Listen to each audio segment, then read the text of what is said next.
V današnji epizodi o rasizmu v šolah. Starši so mu neprestano govorili, da bo moral delati 4krat bolj, da bo pol toliko dober, kot so njegovi beli kolegi. Kar ni nekaj, kar je slišal samo on, to pogosto slišijo temnopolti mladostniki, najstniki, otroci. Ogromno ene energije v šolah danes vložimo predvsem v to, da bi otroke naučili sobivati v neki skupnosti. In ko pridejo otroci k nam, jih moramo žal danes navajati tudi na take stvari, ki so bile včasih samo po sebi umevne oziroma so izhajale iz družine.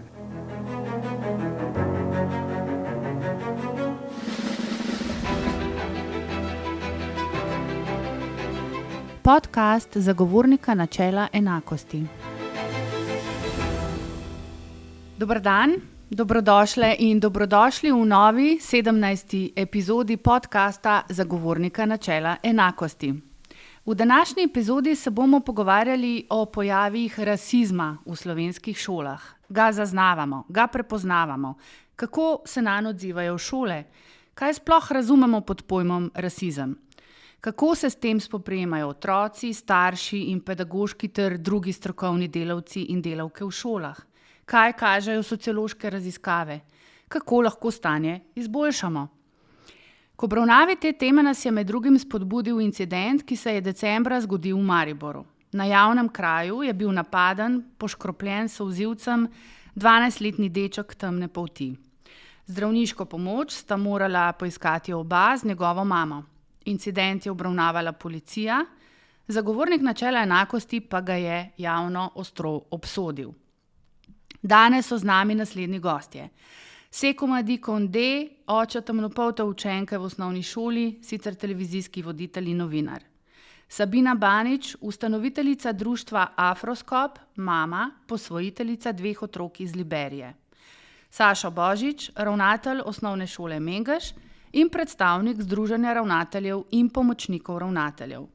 Doktorica Lucija Dežan, sociologinja, asistentka na Filozofski fakulteti Univerze v Mariboru in raziskovalka na Inštitutu za družboslovne študije Znanstveno-raziskovalnega središča Koper. Doktorica Dežan bo v pogovoru sodelovala na daljavo. In ne nazadnje, Petra Klepec, pravnica, samostojna svetovalka pri zagovorniku načela enakosti. Lep pozdrav vsem in hvala, da ste sprejeli naše vabilo. Naj pojasnim še, da smo k sodelovanju v pogovoru povabili tudi predstavnike Ministrstva za vzgojo in izobraževanje ter Zavoda Republike Slovenije za šolstvo, vendar nam sogovornika žal niso mogli zagotoviti.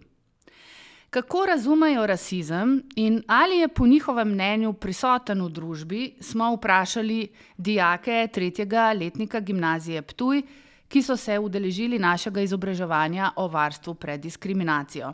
Pred naš mikrofon so stopili Maša Šalamun, Teo Potočnik in Alja Sedič. Za uvod prisluhnimo njihovim izjavam. Rasizem je neka diskriminacija neke skupine ali posameznika glede na njegovo raso oziroma barvo kože. Opažam pa tudi, da v dan danes je dosti manj rasizma, ampak še se vedno pojavi.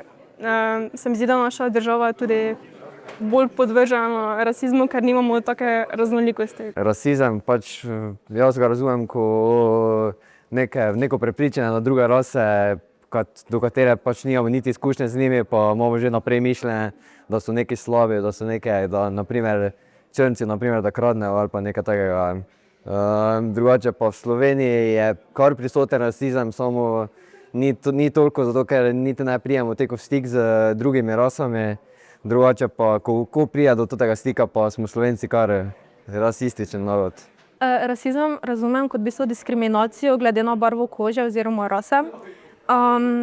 V mojem domačem okolišu bi rekla, da ni ravno prisoten oziroma ga vsaj ne zaznamo, ampak je pa prisotno med nami in tega v bistvu ne moremo skrivati.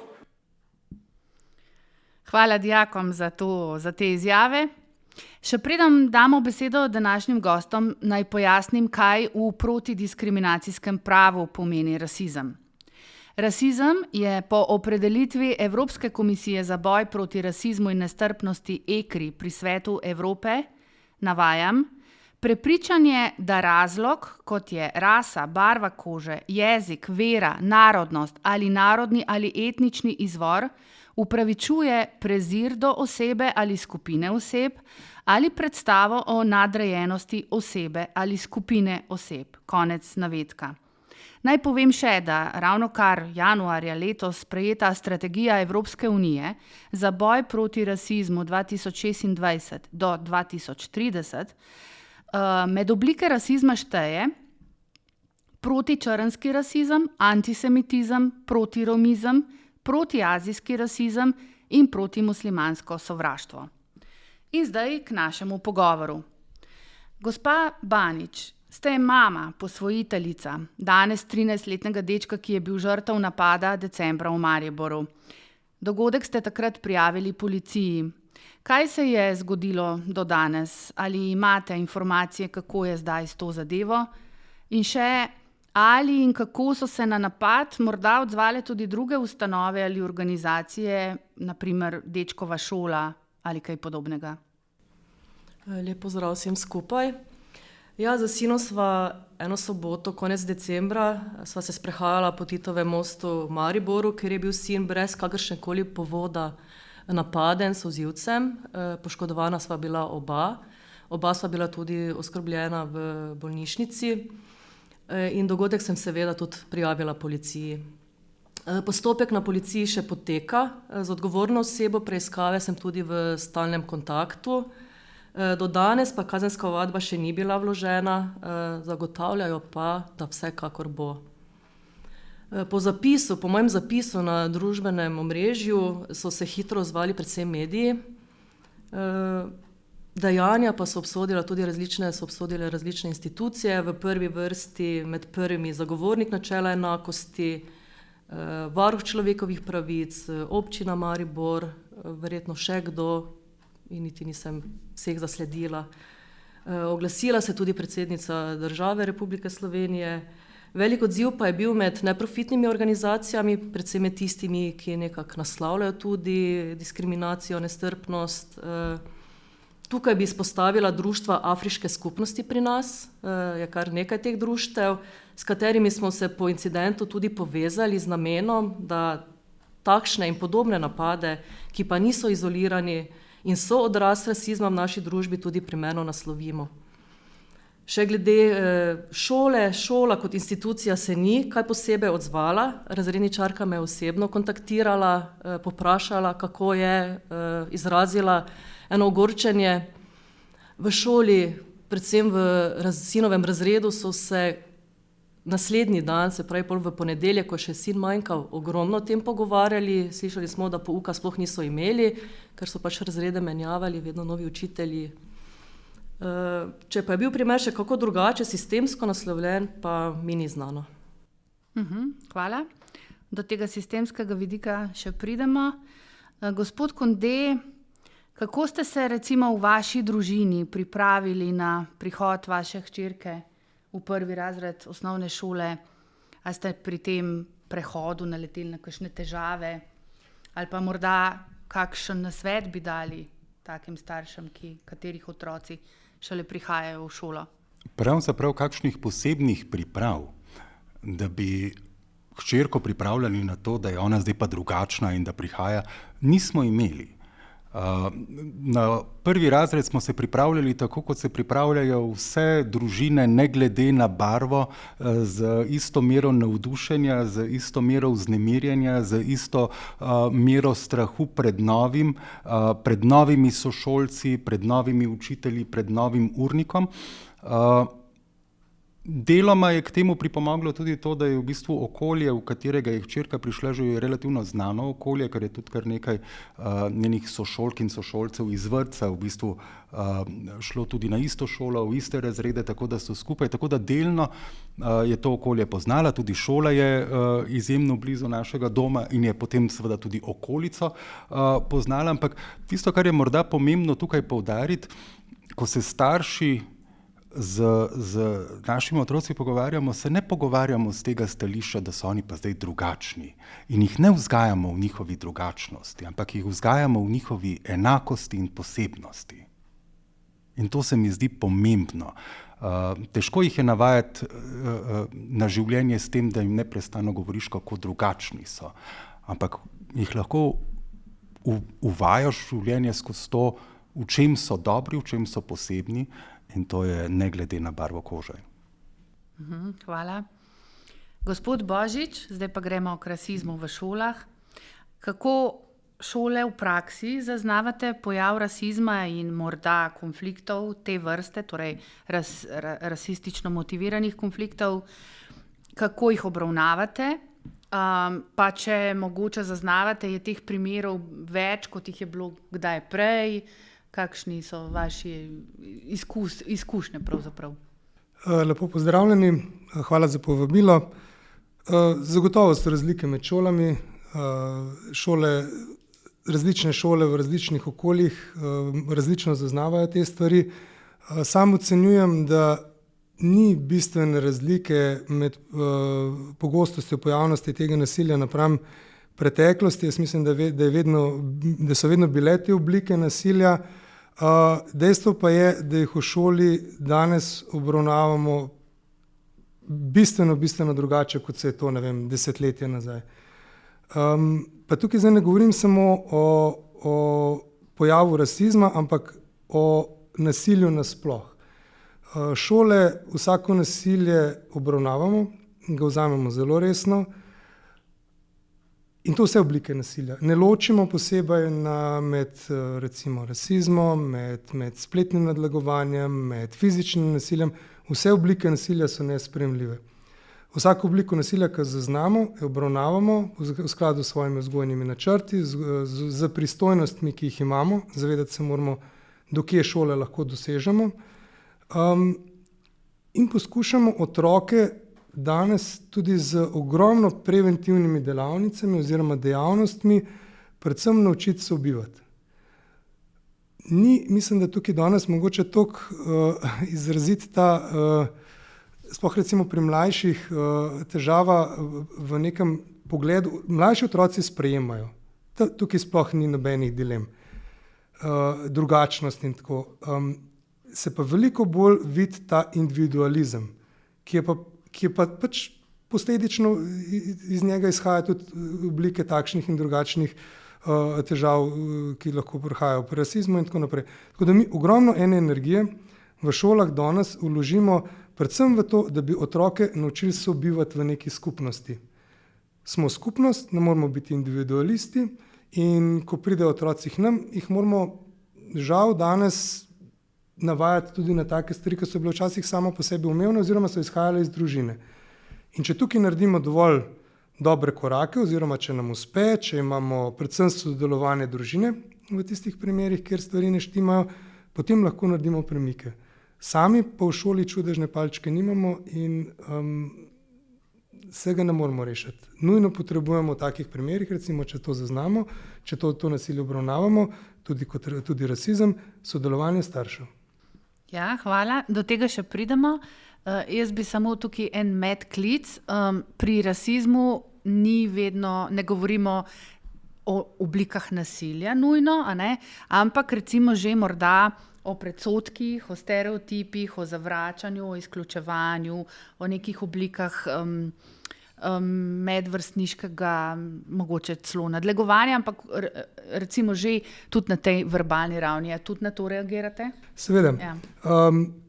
Tako kot sem rekel, pa tudi če temu ne rečemo nasilje, v šoli zelo ločimo med spori pa med nasiljem. Spor je pač običajni spor med otroci, tisto rešimo, čim pa zaznamo. Mi tudi to obravnavamo kot neke vrste nasilje. Nasilje na podlagi rase, otroci s posebnimi potrebami, prevelike telesne teže. Danes moramo biti subtilni oziroma pozorni na vse te posebnosti pri otrocih, ki lahko pač pri njihovih sošolcih oziroma sovrstnikih izzovejo neko reakcijo, ki ni ustrezna. In ko to zaznamo, takrat predvsem s pogovorom poskušamo te stvari postaviti na pravo mesto. Zdaj pa še gremo en korak naprej, pa gremo na to širšo raven, družbeno raven. k podatkom, k trendom, k sistemskim opažanjem. Doktorica Dežan, kaj kažejo sociološke raziskave o razširjenosti rasizma, o rasno, etnično motiviranem nasilju med mladimi v slovenskih šolah?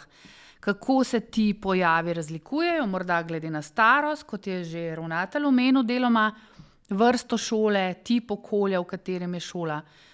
In seveda, kakšni so trendi teh konfliktov, teh oblik rasizma, več ali manj? Kaj lahko rečete v kratkem času? Najprej hvala za vabilo.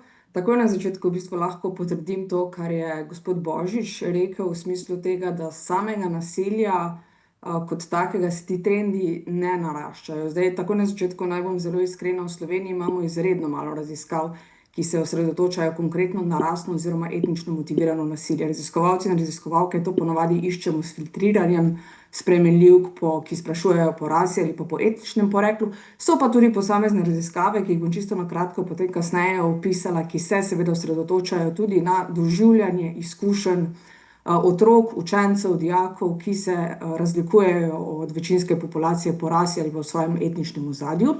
Ampak takoj na začetku sem omenila, da načeloma raziskave, ki se ukvarjajo s tem splošnim doživljanjem medvrstniškega nasilja, tega porasta ne kažejo, imamo pa po drugi strani policijske zapisnike, ki pa izražajo določeno stopnjo porasta, ki je pa tudi res, da policija stalno poudarja, da je slednja lahko enostavno posledica večje ozaveščenosti oziroma tega, da se je občutljivost družbe za to vrstne primere enostavno povečala. Tisto, kar se je definitivno povečalo, je recimo spletno nasilje. In to spletno nasilje se je okrepilo med osnovnošolci. Pri srednješolcih so ti trendi bolj ali manj stabilni, ampak zagotovo posegajo tudi v to rasno oziroma etnično dimenzijo. Zdaj, mogoče tu bi dodatno rada poudarila v kontekstu tega podcasta oziroma konkretno te teme, da je to nasilje, ki ga doživlja izrazita manjšina, kar predstavniki rasnih in etničnih manjšin tudi so, je v bistvu še težje. Ne da je katerokoli medvrstniško nasilje lahko, ampak tu gre res za izrazito manjšino, ker po eni strani imamo mi podatke, recimo, da je bil že vsak 4. učenec v Sloveniji žrtev medvrstniškega nasilja, ampak vsako medvrstniško nasilje ne boli na enak način. In ti otroci iz rasnih in etničnih manjšin v bistvu še težje ustavijo nasilje oziroma o njem sploh spregovorijo, tudi težko računajo na podporo strani vrstnikov, kar je povezano s temi specifičnimi socialnimi procesi, ki potekajo v tej skupini, v smislu tega, da tvegajo v bistvu mladi, da bodo izgubili položaj na socialni lestvici, bodo manj priljubljeni, če se bodo vpletli. In tu so v bistvu na delu zelo take zanimive silnice, ki določajo, kdo bo plen in kdo bo plenilec. Zdaj, mogoče, če res zelo na kratko orišem, kaj kažejo te raziskave, ki so se specifično ukvarjale z rasnim in etničnim nasiljem v šolah. V Sloveniji imamo načeloma 3, ki so se izvajale po nekem srečnem naključju na 10 let, eno iz leta 2002, potem naslednjo iz leta 2012 in potem iz leta 2022. In skupno vsem tem je, da v bistvu etnično ali pa rasno ozadje ni edini dejavnik, ki botruje k medvrstniškemu nasilju. Ponavadi se na to cepi kopica dejavnikov od spola, starosti, osebnostnih lastnosti in podobno. Je pa mogoče vseeno vredno omeniti, že 14 let nazaj smo v bistvu imeli 10% osnovnošolcev in srednješolcev, ki so že bili fizično nasilni do nekoga zaradi njegovega rasnega oziroma etničnega ozadja. Predpostavljamo lahko, da so se verjetno ti trendi okrepili v smislu tudi te splošne polarizacije, ki smo ji v družbi priča. Kako se to nasilje ponavadi izraža? Predvsem, eno je to fizično nasilje, ampak v bistveno večji meri gre, ko govorimo o etničnem in etničnih in rasnih napadih, predvsem za neke primere opravljanja, širjenja laži, ignoriranja, izločanja, izogibanja, torej za neko to medvrstniško nasilje, ki dejansko posega v odnosno dimenzijo. V srednjih šolah je recimo bolj značilno predvsem to obkladanje z nekimi vzdevki, tudi pošiljanje žaljivih sporočil, skrivanje predmetov in podobno.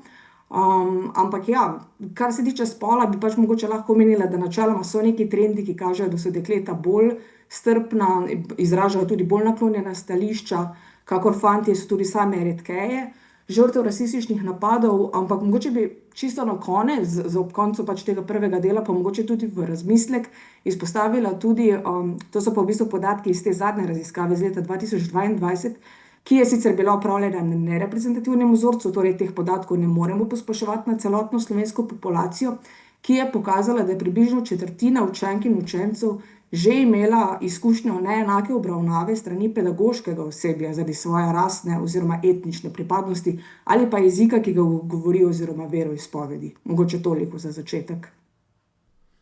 Ja, hvala za to razširitev slike, pomembni poudarki. Ampak gremo še naprej, pa se vrnemo potem še k raziskavam k doktorici Dežan. Vprašanje za kolegico Petro Klepec. Zagovornik je pred časom v okviru svetovanja obravnaval primer rasnega profiliranja 2 mladoletnih deklic v eni izmed trgovin. Petra, nam lahko na kratko kot ilustracijo opišeš, kaj se je v tem primeru dogajalo, in pa še eno dodatno vprašanje, ki je bilo že nakazano v tem krogu. Koliko je sploh prijav, recimo primerov rasizma pri zagovorniku? Boš povedala na koncu, ampak najprej ta zgodba za predstavo. Ja, v tem primeru se je na zagovornika obrnila mama 2 deklic. Najstarejša je bila tedaj stara 13 let in je povedala, da je oče deklic temnopolt. Gospa je povedala, da sta deklici ob tem dogodku odšli v trgovino, kjer sta kupili rojstnodnevno darilo, ki je bilo vredno približno 40 € in da so zaposleni v trgovini na to deklici obtožili kraje in jo pridržali do prihoda policije. Med tem čakanjem na policijo naj bi z deklicama grdo ravnali, naj bi ju med tem čakanjem, ki je trajalo 2 uri pa pol, sta morali deklici sedeti na tleh, niso jima dovolili, da se usedejo na stol, mlajši deklici niso dovolili, da gre na stranišče. Prodajalke naj bi ju zmerjale z rasističnimi opazkami, gospa je kot primer navedla, da so jima rekli: vi črnci kradete in lažete, tudi vaš oče je črnc in krade. Zagovornik je mamam obeh deklic pripravil pojasnilo, v katerem jim je pojasnil osnovne pojme varstva pred diskriminacijo in svoje pristojnosti. Pojasnil je tudi gospe, da lahko zagovornik posamezne primere obravnava v posebnem postopku ugotavljanja diskriminacije, ki ga lahko tudi ona sama sproži z vložitvijo ustreznega predloga, vendar se je primer zaključil s tem pojasnilom, ker se gospa na nas ni več obrnila. Ja, samo če še dodam, Petra, ker vodim oddelek, v katerem se zdaj smo prevzeli svetovanje. Nedavno smo imeli zelo podoben primer, ko je šlo tudi za skupino otrok v trgovini, bili so obtoženi neupravičeno kraje, med temi otroki je bil en temnopolti otrok in naslednji dan v šoli se je zgodilo, da je menda cela šola govorila o tem, kako je ta temnopolti otrok kradel v tej trgovini. In podobno smo tudi pojasnili mami, kaj lahko pač dobi pri zagovorniku, in se pač gospa za to ni odločila. Rekla je, da se bo poskušala pogovoriti z šolskim osebjem, z razrednikom in tako naprej. Lahko rečemo, da imamo tudi tukaj očitno neko pomanjkanje prijav. Ljudje se ne obračajo s tem konkretnim problemom še v nekem obsegu na zagovornika. Kar je pa značilno sicer tudi za neke druge manjšinske skupnosti, naprimer tudi romsko, ki pač zaradi tega res šibkega položaja na splošno tudi ne zna, ne zmore iskati ustrezne pomoči in opozarjati na to. Tako da mislim, da se bomo vsi strinjali, da smo vsi tukaj tudi zato, da take ljudi in take skupnosti opolnomočimo, jih podpremo in spodbudimo. In gremo na drugi krog vprašanj. Sej nekaj je že bilo rečeno. Doktorica Dežan, če se spomnimo tiste osnovne definicije iz strategije boja proti rasizmu Evropske komisije, a lahko samo na kratko poveste, kaj pa recimo v raziskavah od teh oblik rasizma najbolj nekako trenutno je v ospredju, a je to antisemitizem, a je to mogoče sovraštvo do muslimanov, skratka, kaj je tisto, katera skupnost je tukaj recimo zdaj bolj izpostavljena mogoče? Zdaj, kaj se aktualno dogaja, bi težko rekla. Generalno, če pomislim, se v raziskavah večinoma srečujemo predvsem s primeri, ki bi sodili v kategorijo ali antičrnskega rasizma, antiromanizma, antimuslimanskega sovraštva, tudi antiazijskega rasizma, Teh primerov se recimo prav z azijsko skupnostjo spomnim predvsem iz časa korone oziroma pandemije, ko smo upravljali intervjuje in fokusne skupine z učenci in učenkami in dijaki in dijakinjami, in takrat je pač zaradi Wuhana in podobno bilo veliko primerov, ko so pač ti otroci in mladi poročali pač o primerih šepetanja, žaljivih vzdevkov, oponašanja netopirjev, smejanja, hihitanja, kazanja s prsti in podobno, pa pač tudi pač do kakih bolj ekscesnih primerov.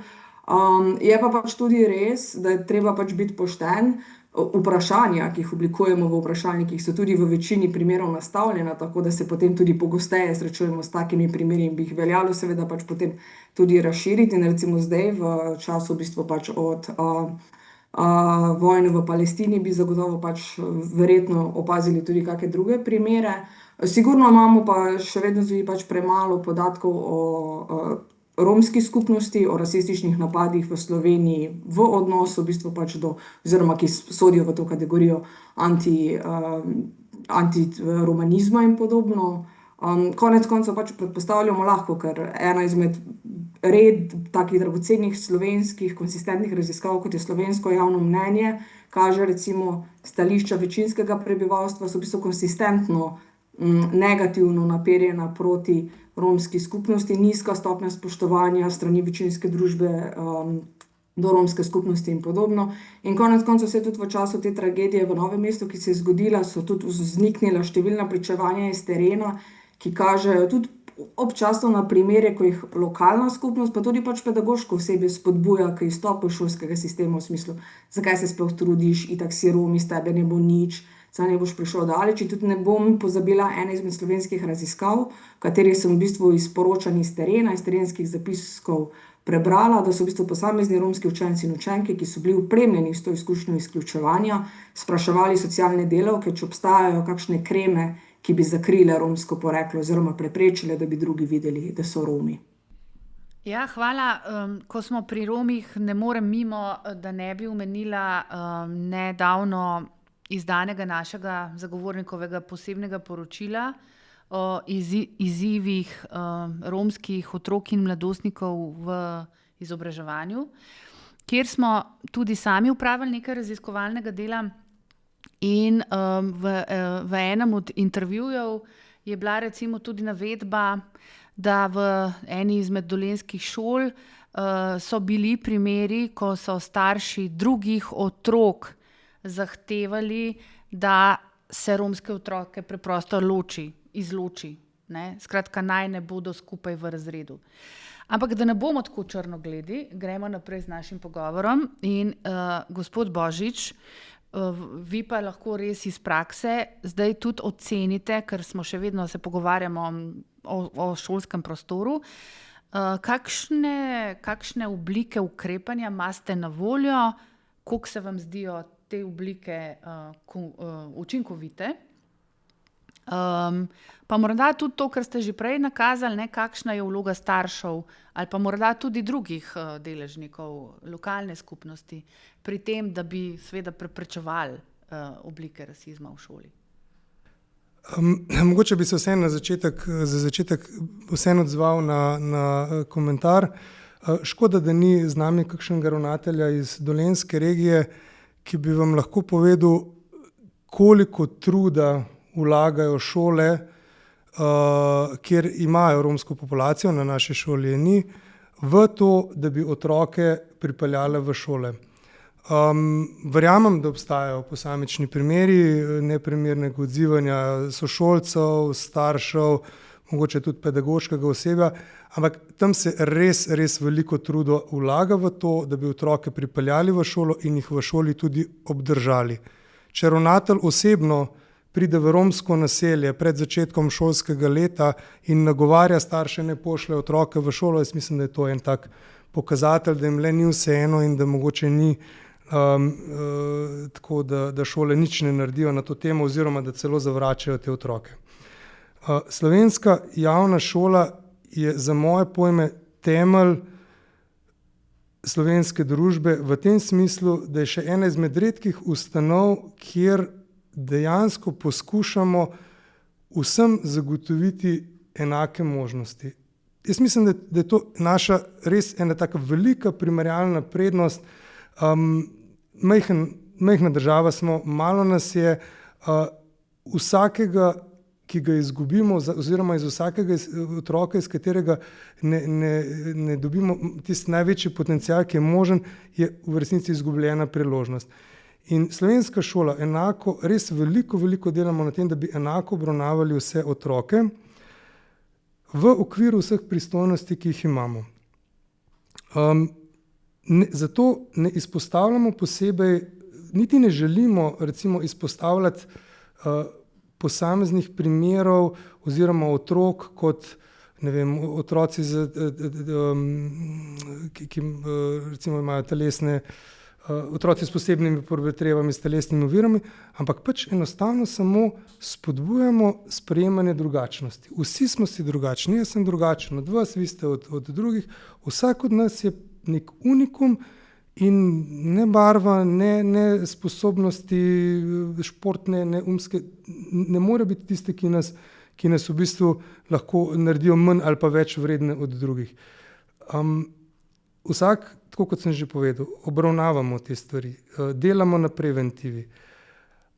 Ampak na koncu vsem pridemo do tega, da starši morajo razumeti, ko jim sporočimo, da imamo problem, in se potem tudi doma ustrezno odzvati na opozorila, ki jih damo. Če tega odziva doma ni, potem žal se mi, po domače povedano, lahko na glavo postavimo, pa ne bo čisto nič drugače.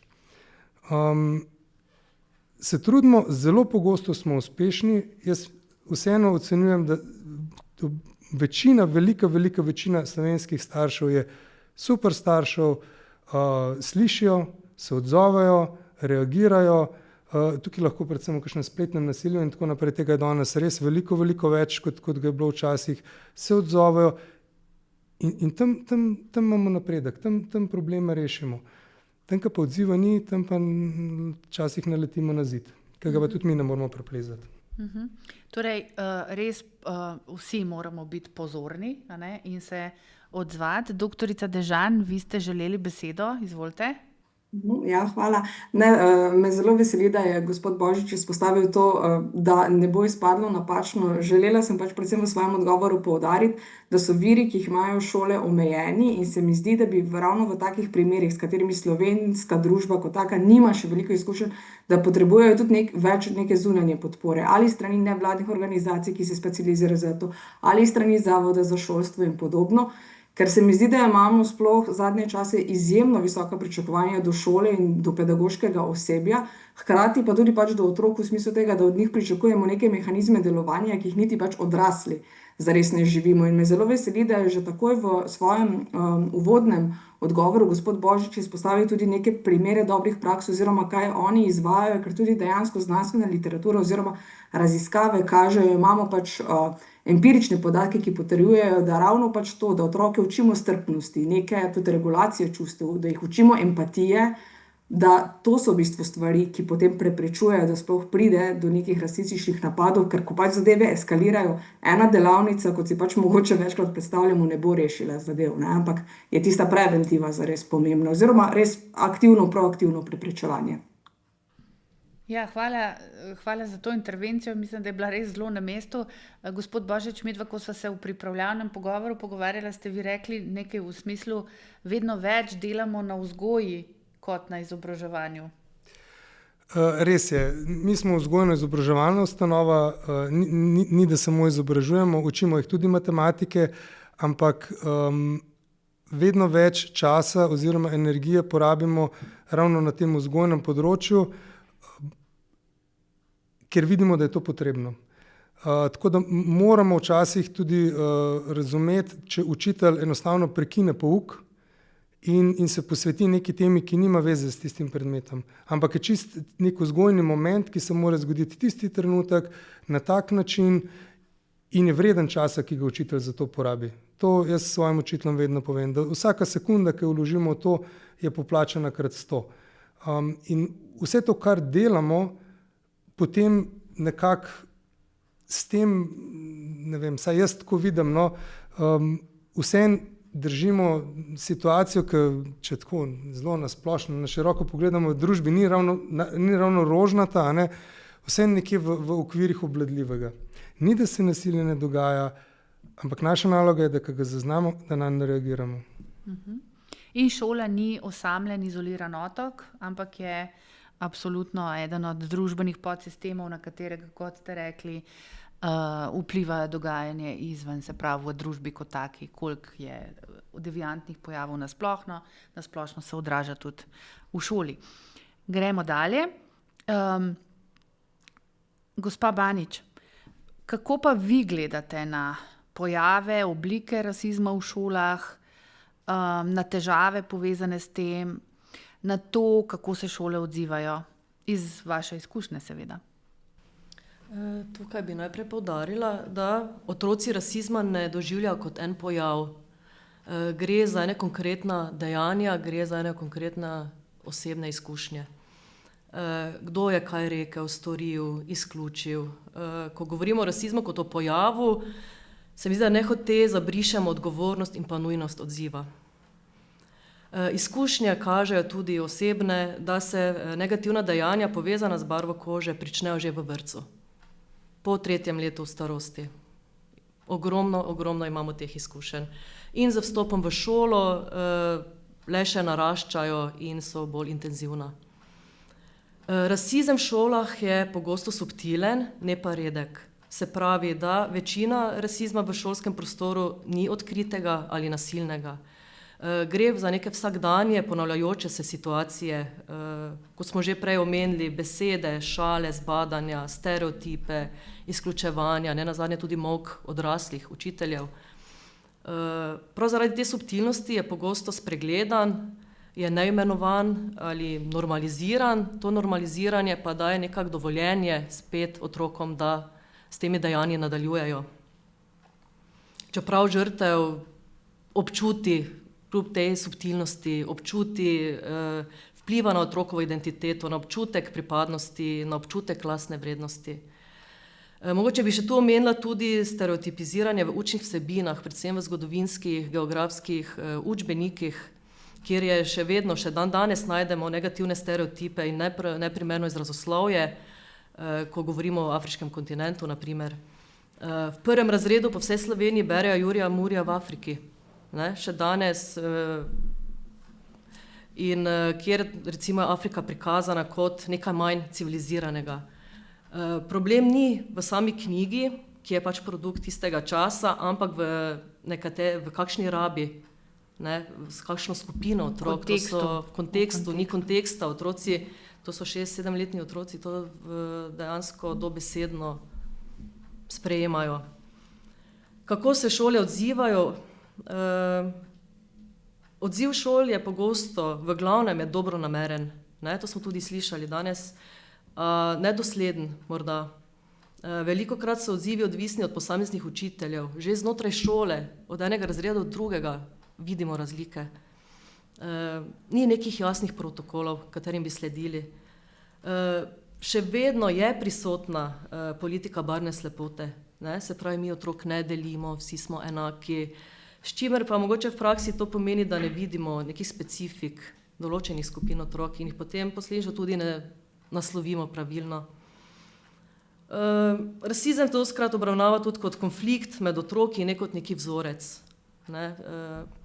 Enači se z drugimi konflikti. Morda tudi pomanjkanje v izobraževanju, v usposabljanju učiteljev in potem posledično tudi nekega selektivnega neukrepanja.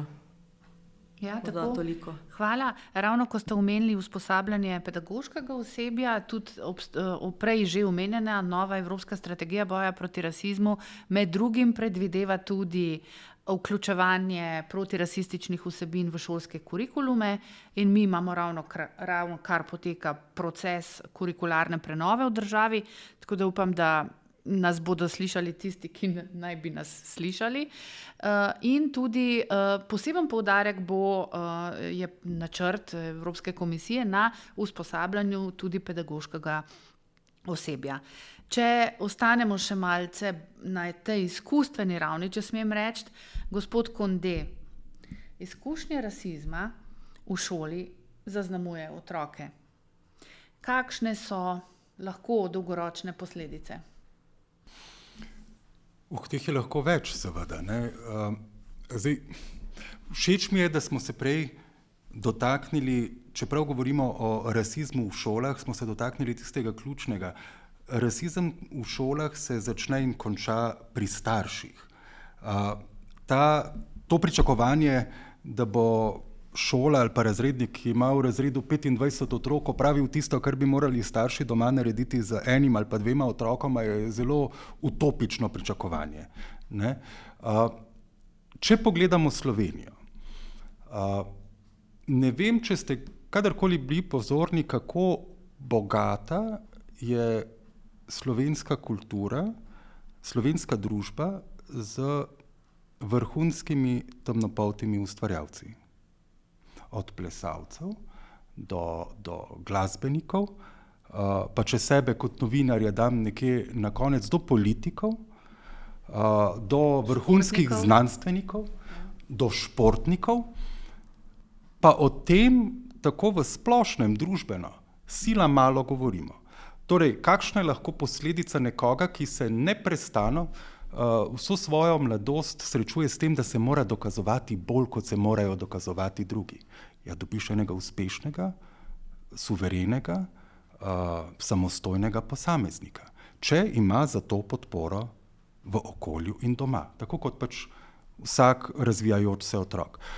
Nedavno sem se pogovarjal z modnim novinarjem, profesorjem, na Sorboni je študiral novinarstvo in literaturo, prihaja sicer v Francijo iz Martinika in starši so mu neprestano govorili, da bo moral delati 4-krat bolj, da bo pol toliko dober, kot so njegovi beli kolegi. Kar ni nekaj, kar je slišal samo on, to pogosto slišijo temnopolti mladostniki, najstniki, otroki. Seveda je potem tukaj tudi izkušnja, ki jo imajo mladi v vrtcu, kot je Sabina že omenila, v odnosu do vzgojiteljev. En tak lep primer, ki me je v bistvu presenetil, je bil, ko so moji hčerki, ena od vzgojiteljic je moji hčerki, predtem, ko so predstavljali živali njihovega okolja, pred celotno skupino predlagala, naslednjič boš pa lahko ti predstavila živali tvojega okolja, ki jih pač poznaš. In smo bili vsi, v bistvu odraščal v Ljubljani in vsake toliko je na Štajerskem. Kaj si pa vi predstavljate? To bi težko opisal kot tak klasičen rasizem. Jaz temu prej kot slej pravim leni rasizem, kjer brez da bi se podučil o neki stvari, pač nekaj, kar tako prijazno sklepaš, tako kot je včasih veljalo, ko sem jaz odraščal, a veš, kot ti rečemo, da imaš tako lepo čokoladno barvo, to je v bistvu pohvalno. Kar je pa tako prvič že malo zlajno, no hkrati te pa kot otroka blazno moti. Omenjen je bil učni načrt oziroma učni program. Ne samo Juri Muri v Afriki. Nedavno sem imel eno delavnico, kjer sem mladim temnopoltim najstnikom v Sloveniji predstavljal prezentacijo temnopoltih v umetnosti, v literaturi, v medijih in podobno. In če zelo tako pogledamo široko po spektru tega, kar nas učijo, se spomnim ene zgodovinske, obča geografija ali nekaj takega, kjer je bila Afrika predstavljena res tako, kot da obstajajo samo še slamnate koče in odkrili smo jo tam pa tam, ampak to ni samo problem Afrike, to je problem vseh drugih. To, kar se že leta pogovarjamo, da v bistvu Sloveniji tega eurocentrističnega pristopa do tega v bistvu ni treba. Pa ima Slovenija dolgoletne stike z Afriko in z afriško celino. Tudi, ne vem, če poznate to zgodbo temnopoltih otrok, ki so bili leta 1854 pripeljani v Ljubljano in so bili v bistvu v Ljubljani prisotni. Torej sama Ljubljana, sama Kranjska ima dolgoletne stike z Afriko. Ne? Tisto, kar potem iz vsega tega zraste, pa seveda zraste ne glede na barvo kože, zraste glede na kakršnokoli prepreko, ki ti jo tvoja drugačnost, bodi si, da je slaš, bodi si, da škiliš, bodi si, da si temnopolt, bodi si, da si kakorkoli drugače gibalno oviran. Če imaš izrazito in trdno in smiselno podporo staršev, te okrepi. Če te podpore nimaš, si pa tako kot vsak otrok brez podpore prepuščen samemu sebi. Še toliko težje, ker te v tem, kar počneš ali pa kar si želiš postati, tudi družba ne zna prav podpreti. Ja, in zdaj gremo še korak naprej od tega bolj individualnega vidika, še za vprašanje za kolegico Petro. Torej, kako je povezan rasizem z diskriminacijo? Zakaj pravzaprav zagovornik danes organizira ta pogovor? Zakaj je to tako pomembno? Pa tako mogoče v tem individualnem smislu, ne? Pa tudi v tem družbenem. Na kratko, Petra, prosim. Ja. Rasizem je, kot si že rekla, neko prepričanje. Prepričanje, da je nekdo, otrok, učenec, samo zaradi ene svoje osebne okoliščine, zaradi barve svoje kože, recimo, zaradi svojega etničnega izvora, narodnosti, jezika, manj vreden od drugih. In to prepričanje je povezano s predstavo o tem, da so tisti, ki takšne osebne okoliščine nimajo, več vredni. Samo prepričanje o manj vrednosti posameznikov, ki ima na primer določeno barvo polti, še ne pomeni diskriminacije. Do diskriminacije pride, ko na takšnem prepričanju temeljijo dejanja. Zato je preprečevanje rasne diskriminacije v šolah potrebno učinkovito nasloviti, ker je treba otroke vzgojiti, da se rasizem odpravi že takrat in da potem njihova dejanja v šolah ali kdajkoli kasneje ne bojo temeljila na takšnem prepričanju. Rasna, etična ali katerakoli diskriminacija oziroma neopravičeno razlikovanje na podlagi osebne okoliščine je globoko nepravično dejanje. Grobo krši človekovo osebno dostojanstvo, omejuje svobodo ljudi. Enako velja, kadar se to dogaja v šolah. Diskriminacija omejuje otroke pri razvijanju njihovih sposobnosti, prispeva k občutkom ponižanja, prizadetosti in nemoči. In s tem je gotovo prizadeta tudi širša družba. Zaradi kakršnekoli diskriminacije se večajo socialne neenakosti, podkopava se socialna vključenost, solidarnost in vse to lahko ogrozi družbo na več nivojih. Tako, ne? V bistvu, kadar gre za izključenost posameznih družbenih skupin, je na udaru tudi družbena kohezija. Zato je to pomembno vprašanje, če pogledamo bolj sociološko. Doktorica Dežan, čisto kratko, izvolite, ste prosili za besedo.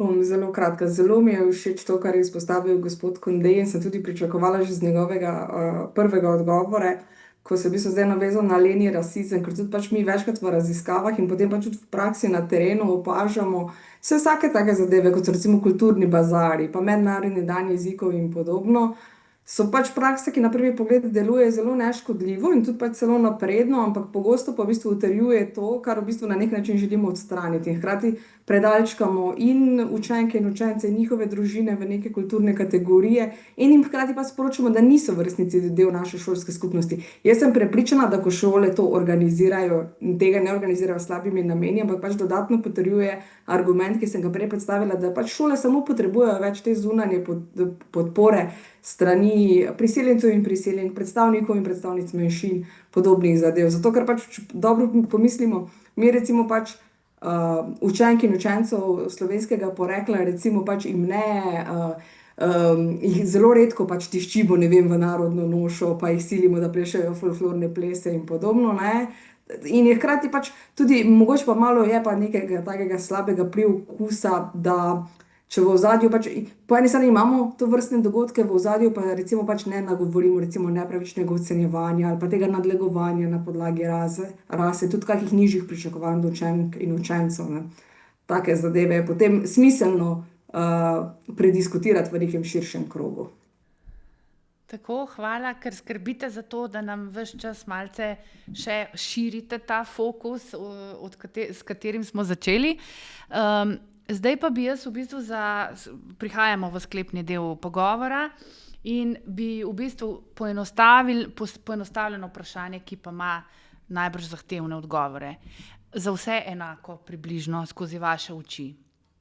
Kaj potrebujemo, kaj lahko naredimo, da bi bilo rasizma manj, da bi ga tudi bolje prepoznavali in da bi se nanj učinkovito odzivali. Tudi s pogledom na to, kdo vse, danes je bilo že nekaj nakazano, kdo vse naj v tem sploh sodeluje. Ne morejo biti odgovorni ne samo pedagoški kader oziroma učitelji in učiteljice ali svetovalno osebe v šolah, ne samo starši. Najbrž je to kar ena cela kombinacija enih dejavnikov. Pa bi vas prosila za kratke odgovore, kot bi rekli, za $1 milijon in začnemo z gospodom Božičem. Tudi jaz se strinjam z gospodom Kondetom, podpora staršev, vseh nas staršev, našim otrokom pač pri tistih njihovih težavah, ki jih imajo z sovrstniki oziroma pri kakršnikoli dejavnosti je ključna, da bo otrok zrastel v uspešno, predvsem pa srečno odraslo osebo. Jaz osebno mislim, da je ključno razvijanje empatije. Empatičen človek ne bo želel prizadeti drugega. Če bo razumel, da s svojimi dejanji prizadene drugega, oziroma če tega ne razume, to mu lahko predočimo, ampak empatičen človek ne povzroča bolečine drugemu.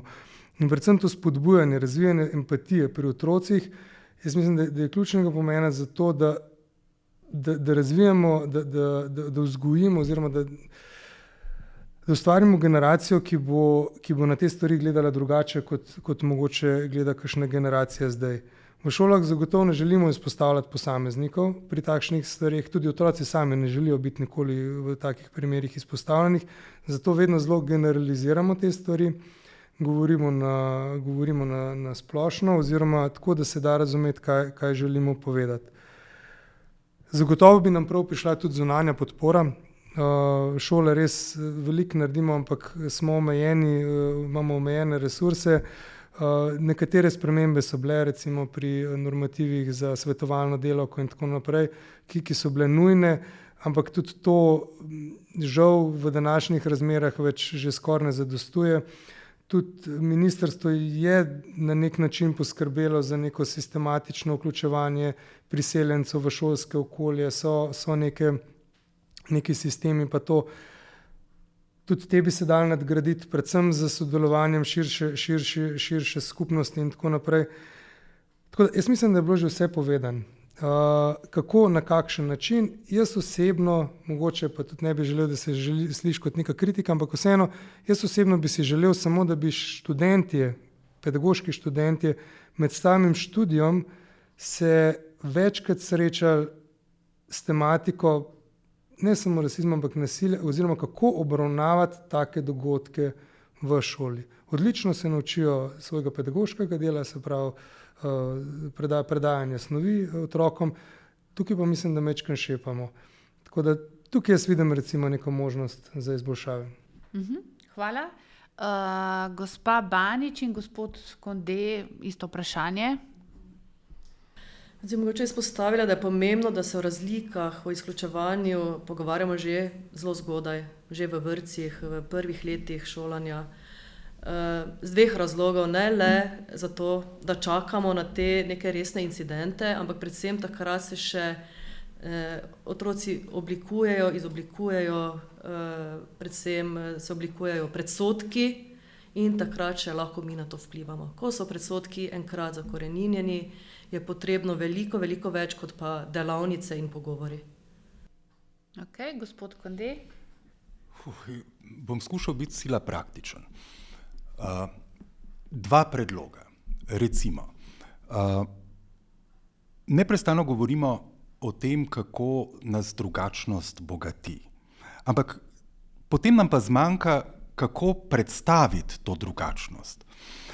Prej je bilo omenjeno te narodne noše in to. Kaj pa, če bi naredili recimo v šoli en teden, kjer predstavljamo jedi naših dedkov in babic. Moja hči ima seveda dedka iz Zahodne Afrike in prav lahko bi predstavlja, kako se naredi tam ena omaka iz piščanca in zarašidi. Ampak nekdo, ki prihaja iz ptujskega konca, bo piščanca pripravil nekoliko drugače. In nekdo, ki bo prišel iz primorskega konca, bo piščanca predstavil nekoliko drugače. Stvar deluje banalna, ampak to, kar bodo mladi med sabo spoznali, bo to, da razlike niso tako velike in da je na koncu samo barva kože. Ker to, kar je treba vedeti, nihče temnopolt se zjutraj ne zbudi in se pogleda v ogledalo in se reče, kako sem danes čudovito temen. Ker se nihče belopolt ne vpraša zjutraj, kako sem danes lepo. Ne? Tako da, to, ko predstavljamo, vi ste drugačni, ne? Dajmo spoznati vas, je to dobro spoznati v primerjavi z nečim in potem vidiš, da razlike niso tako velike. In drugo, kar se mi zdi izjemno pomembno, skupnost bo morala znati prisluhniti žrtvam. Ker je sila zaskrbljujoče, da starši, katerih otrok se znajdejo v situacijah, kot smo jih prej slišali, niso pripravljeni naprej nadaljevati postopka. Zakaj ne? Ker ne verjamejo v to, da bo postopek korektno tekel na policiji, ker ne verjamejo, da bo korektno tekel na sodišču, ker vedo, da bo stvar sila dolgo trajala in tisto, kar se pa vedno znova zgodi, in ne gre samo za primere rasizma, gre za primere posilstev, gre za primere kakršnega koli nasilja, da se kot družba obrnemo proti žrtvam in začnemo iskati, kaj je z žrtvijo narobe, da si je zaslužila to, kar se je zgodilo. Tukaj bo pa treba v celotni družbi najti nek odnos do žrtev in jih začeti sprejemati drugače. Če že ne domači primeri, bi nas lahko vsaj aktualni primeri, ki se dogajajo v svetu, napeljali k temu. Hvala. Jaz bi samo še dodala, zelo mi je bila všeč ta poudarek na žrtvah, ker se mi zdi, da o tem res težko govorimo kot družba in te zgodbe žrtev pripeljati nazaj v šolo. Kako drugače razvijati empatijo, če ne tudi tako, da mladi otroci iz prve roke slišijo, kaj se zgodi, kaj jaz povzročim temu človeku, če mu nekaj naredim, če mu nekaj rečem. Ne? Kaj to pri njem povzroči? Ni to neposredno soočanje te, bom rekla, težke, travmatične mogoče izkušnje najbolj prepričljivo, bolj kot teorija, bolj kot karkoli drugega. Ne? Se upravičujem, žal nam zmanjkuje časa, tako da bi doktorici Dežan še dala čisto na kratko besedo. Isto vprašanje, kaj lahko še naredimo? Kako lahko stvari izboljšamo? Marsikaj uporabnega in koristnega je že bilo tu zdaj povedano, tako da mogoče jaz res ne bi preveč nadolgo. Absolutno pač sklepati neke zaveze oziroma določiti jasne protokole, da pač sploh lahko reagiramo, tako sem že prej omenila. Najboljša preventiva je itak preprečevanje, ampak ko se pač zalomi tudi pač, da ne pozabimo otroke vključiti v razreševanje in dejansko takrat prisluhniti. Posebna dimenzija je potem seveda tudi to, kako se zdaj soočiti kot starši, kot recimo razrednik, če ugotovimo, da je naš učenec, naš otrok rasist, torej da smo mu v oporo, kar ni nujno pač potuha, ampak mu prisluhniti tudi okolici, jasno pač uspeti dosežeti tudi to razlikovanje med mladimi, pač tisti, ki so žrtve, kaj je pač razlika med tem, da dejansko poročajo v stiski, ki jo doživljajo in da pač niso takrat, torej pač špec kahle ali pa to živabe ali karkoli, ker to jih zelo pogosto omejuje pri tem, da sploh o tem spregovorijo. Drugače pa bila je omenjena naprej empatija, ki jo privzgajamo pri učencih. Jaz bi poudarila, da moramo tudi sami pri sebi pač razvijati to odnosno kompetentnost, da nam bodo otroci sploh zaupali, da bodo v nas prepoznali nekoga, ki mu lahko povejo, ki jih posluša, ki jih upošteva in podobno. In pa seveda pač vedno znova se mi zdi, da se potem vračamo v to, da pač preizprašujemo te teme prek literature, prek glasbe, prek filmov, prek gledaliških predstav in podobno. Je pa res, da so pač vse te zadeve tekno dolge proge in se učinki kažejo šele kasneje, kar je zelo frustrirajoče tako za pedagoško osebje, kot za okolico, ampak tako kot je bilo že pač preomenjeno, dejansko pač večkrat slišimo ta izraz in mogoče bom ravno s tem zaključila. Razred danes je družba jutri in na tem se pač splača investirati. Ja, hvala. In še kolegici Petri Klepec, čisto na kratko, če se zdaj pogovarjamo, kaj lahko skupaj naredimo, kako lahko izboljšamo situacijo, no kako pa lahko zagovornik pomaga, recimo v konkretnem primeru Petra. Mi seveda priporočamo, da se žrtve in tudi priče rasne ali kakršnekoli druge diskriminacije obrnejo na zagovornika. Zagovornik bo vsem dal informacijo, vsem bo ponudil svetovanje, lahko pa sprejema tudi prijave domnevnih žrtev diskriminacije in v uradnem postopku to ugotovi. Prav tako lahko žrtvam zagotavlja neodvisno pomoč pri uveljavljanju njihovih pravic v upravnih, v sodnih postopkih povezanih z diskriminacijo ali pa sodeluje v sodnih postopkih, tako da jih zastopa ali spremlja. Tako da zagovornik lahko v tem pravnem delu veliko naredi za žrtve, ampak potrebuje pa njihove prijave in čim več podatkov o tem, kaj se je zgodilo. Tako, to je pomembno, to smo danes že dvakrat zagotovo poudarili. Naj samo še dodam, Petra, da bo občinstvo razumelo, to svetovanje je pravno svetovanje in je brezplačno svetovanje. Torej, najini sodelavci vsak primer vzamejo zelo resno in potem žrtev ali pričo zelo konkretno tudi podprejo. Tako, dragi gostje, prišli smo do konca. Vam vsem hvala za vaša razmišljanja, predloge, konstruktivne ideje. Mislim, da bo lahko marsikdo iz tega pogovora našel tudi kakšno konkretno rešitev. Upam, predvsem tisti, ki so odgovorni za oblikovanje politik in ukrepov. Če poskušam povzeti današnji pogovor, se lahko strinjamo, da je vprašanje rasizma pomembno družbeno vprašanje. Ključno je, da pojave rasizma učinkovito in zgodaj prepoznamo in da se nanje tudi tako odzovemo. Pri tem je odgovornost ne le na strani šol in šolskih delavk in delavcev, ampak tudi na strani oblikovalcev ukrepov in politik, staršev in tudi širše skupnosti. Rasizem je strukturna težava. Na to posebej opozarja Evropska komisija tudi v novi strategiji preprečevanja rasizma. Zato so pomembne tudi raziskave in zbiranje podatkov. Zagovornik načela enakosti lahko pomaga bodisi z brezplačnim svetovanjem žrtvam in drugim zainteresiranim, bodisi z vodenjem postopkov ugotavljanja diskriminacije. Delujemo pa tudi na sistemski ravni s priporočili ter ozaveščanjem in izobraževanjem. To je bila 17. epizoda podcasta Zagovornika načela enakosti. Z vami smo bili Seko Madi Konde, Sabina Banič, Saša Božič, doktorica Lucija Dežan, Petra Klepec. Pogovor sem povezovala Jelena Aleksič. Vabljene in vabljeni, da nas spremljate tudi v prihodnje. Podcast najdete na vseh platformah za pretočne vsebine. Spremljajte pa nas tudi na družbenih omrežjih Facebook, Instagram, LinkedIn in TikTok. Lahko nam tudi pišete na podcast@zagovornik-rs.si. Lep pozdrav in kmalu naslišanje.